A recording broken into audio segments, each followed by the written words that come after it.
Doctor B R Ambedkar secretariat میں SC/ST welfare department کی جانب سے جاری بیسٹ اویلیبل اسکیم کا جائزہ لیا گیا۔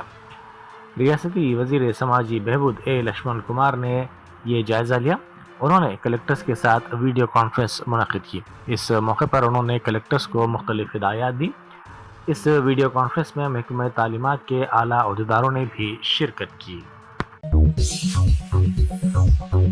سابق ریاستی وزیر و BRS کے کارگزار صدر تارک راما راؤ نے کہا ہے کہ ایک طرف راہل گاندھی بہار اور دیگر ریاستوں میں ووٹ چوری کی دہائی دیتے ہیں تو دوسری طرف تلنگانہ میں جہاں ان کی حکومت ہے کئی افراد فرضی ووٹرز ہیں۔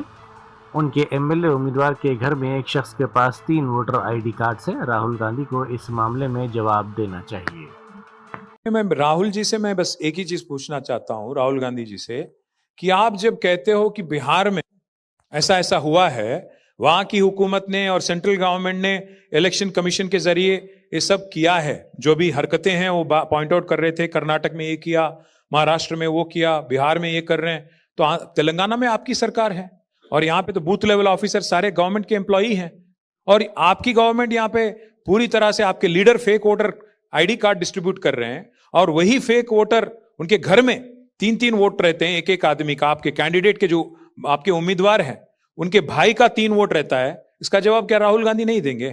الیکشن کمیشن جو کیا نہیں کیا اسٹیٹ وہ الگ بات ہے، پر راہل گاندھی کے جو پارٹی کر رہی ہے یہاں پہ ایک گھر میں 3 ووٹ ان کے خود کے بھائی، اور ساتھ ہی ساتھ پوری ان کی گورنمنٹ کی تو لگ رہا ہے کہ کولیوژن ہے نیچے آفیسروں کے ساتھ، اسی لیے تو ایک جو گھر نہیں ہے اس میں 42 ووٹ، کوئی گھر نہیں وہاں پہ، اس میں 42 ووٹ دکھتے ہیں، ایک آدمی کا ووٹ 2 بار آتا ہے، کہیں ناگر کرنول سے سرسلہ سے یہاں شفٹ ہوتا ہے، اس کو خود نہیں پتا کہ اس کا ووٹ یہاں پہ شفٹ ہو گیا۔ تو یہ سارے حرکت یہاں کانگریس پارٹی کر رہی ہے، شاید لو لیول آفیسر کے ساتھ کولیوڈ ہو کے۔ اس بارے میں راہل گاندھی کو بولنا چاہیے، راہل گاندھی کو ضرور ریسپونڈ کرنا چاہیے۔ ہاں، اگر الیکشن کمیشن کا غلطی ہے تو ضرور اس پہ کاروائی ہونا چاہیے، اگر کوئی آفیسر نے غلط کیا تو اس کو بھی سزا ملنا چاہیے۔ آشواسن ہمیں یہی دیا گیا تھا کہ تحقیقات ہوگی، انویسٹیگیشن ہوگی، جانچ ہوگی، پر 24 گھنٹہ ہو گیا، اتنی بڑی معاملہ ہے، اتنی سنگین معاملہ ہے، آج تک کچھ نہیں ہوا۔ تو ہم اسی لیے سوچ رہے ہیں کہ کل صبح ہائی کورٹ میں چلے جائیں گے، وہاں پٹیشن ڈالیں گے اور ہائی کورٹ کے ذریعے ایک ڈائریکشن لانے کی کوشش کریں گے، کیونکہ آواز تو نہیں آ رہا وہاں سے، کوئی ریسپانس تو نہیں آ رہا، کوئی ریپلائی آئے نہیں ہمیں، تو مجبوراً جانا پڑے گا۔ We have to go and knock on the doors of court of law. Yakutpura کے مجلسی رکن اسمبلی جعفر حسین معراج نے گولی پورہ ڈویژن کے مختلف علاقوں کا دورہ کیا۔ انہوں نے واٹر سپلائی، سیوریج کے مسائل کے ساتھ ساتھ اسٹریٹ لائٹس کے مسائل اور سڑکوں کی حالات کا بھی جائزہ لیا۔ اس موقع پر انہوں نے عہدیداروں کو مختلف ہدایات دی اور کاموں کی پیش رفت کا جائزہ لیتے ہوئے ان کاموں کی جلد تکمیل کی ہدایت دی۔ اس موقع پر ابتدائی مجالس کے صدور و معتمدین بھی موجود تھے۔ آج یاقوت پورہ اسمبلی کانسٹیٹوینسی گولی پورہ ڈویژن کا ایک یہاں پر انسپیکشن کیا گیا۔ یہاں پر مین انسپیکشن کر کے دورہ کرنے کا مین مقصد یہ تھا کہ یہاں کے عوامی مسائل کافی زیادہ تھے، پانی کی دقت تھی، سیوریج کا پرابلم تھا، روڈ یہاں پہ صحیح نہیں تھے، اسٹریٹ لائٹ کا بھی پرابلم تھا۔ تو میرے کو جیسے ہی ہماری پارٹی کے سینئر لیڈر جناب رزاق بھائی نے کہا کہ یہاں کی عوام کو دشواری ہو رہی ہے، عوام چاہتی ہے کہ ایک مرتبہ آ کے آپ پرسنل وزٹ کریں گے تو آپ کو یہاں کی تکلیف معلوم ہوگی، تو میں آیا ہوں۔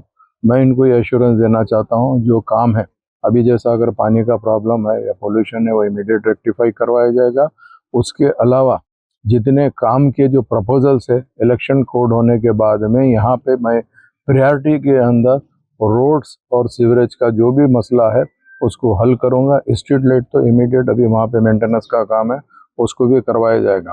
میرے ساتھ میں یہاں کے جتنے بھی ایریے کے ریزیڈنٹس کے لوگ ہیں وہ تمام کے تمام موجود ہیں، کہ میں یہ کہنا چاہتا ہوں کہ میں ہمیشہ اس ایریے میں نہ صرف آؤں گا بلکہ یہاں کا کام کو کراؤں گا، اور یہاں کی میں پبلک کو یہی کہنا چاہتا ہوں۔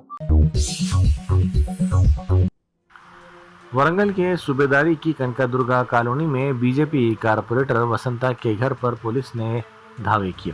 پولیس نے دھاوے کے دوران جوئے کے اڈے کا پتہ چلا۔ اس کارروائی میں پولیس نے کارپوریٹر کے شوہر مہندر ریڈی کے بشمول 10 افراد کو گرفتار کر لیا، جن میں 3 خواتین شامل ہیں۔